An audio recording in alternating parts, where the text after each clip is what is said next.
യേശു ക്രിസ്തു ജീവിക്കുന്നു, പരലോകത്തിൽ ജീവിക്കുന്നു, ഇഹലോകത്തിൽ താനീ വേഗം വരും രാജരാജനായി വാണിടുവാൻ.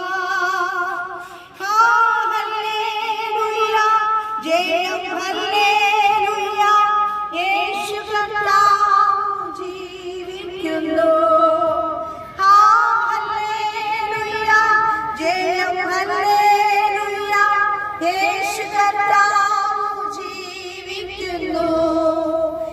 യേശു ജീവിക്കുന്നതിനാൽ ഞാനും എന്നേക്കും ജീവിക്കയാൽ.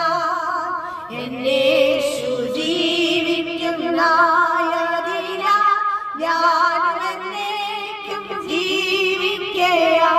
ഇനി തന്നെ പിരിഞ്ഞൊരു ജീവിതം എനിക്കെല്ലാം യേശുവത്രേ.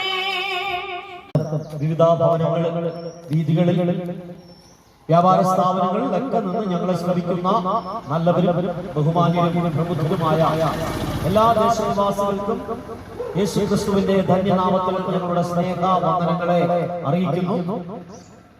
മാറ്റമില്ലാത്ത യേശുക്രിസ്തുവിന്റെ സനാതനമായ സത്യസുവിശേഷം ഒരു പ്രാവശ്യം കൂടി ഈ ദേശത്ത് വിളംബരം ചെയ്യുവാൻ ഞങ്ങൾ ആഗ്രഹിക്കുകയാണ്.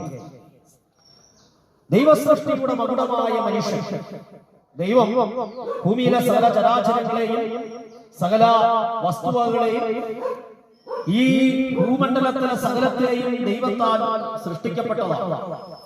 അതിന് ഇവിടെ ആർക്കും തർക്കം. ചില ശാസ്ത്ര മേഖലകളിലൊക്കെ പ്രവർത്തിക്കുന്ന നിരീശ്വരവാദികളെന്ന് അഭിപ്രായപ്പെടുന്നവർ പല സിദ്ധാന്തങ്ങളും അതിനെതിരെ കൊണ്ടുവരുമെങ്കിലും അവർക്ക് ആർക്കും അതിനൊരു തെളിവ് കൊടുക്കാൻ കഴിയില്ല.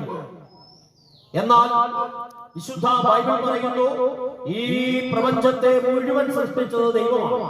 എന്നാൽ പ്രപഞ്ചത്തിന്റെ സൃഷ്ടിയിലെ ഏറ്റവും മകുടമായി ദൈവത്താൽ സൃഷ്ടിക്കപ്പെട്ടത് മനുഷ്യനാണ്.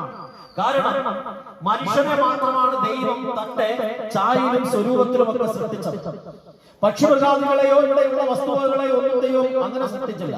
ദൈവം സൃഷ്ടിച്ചത് മനുഷ്യനെ മാത്രമാണ് തന്റെ ആത്മാവുള്ളവനായി സൃഷ്ടിച്ചത്.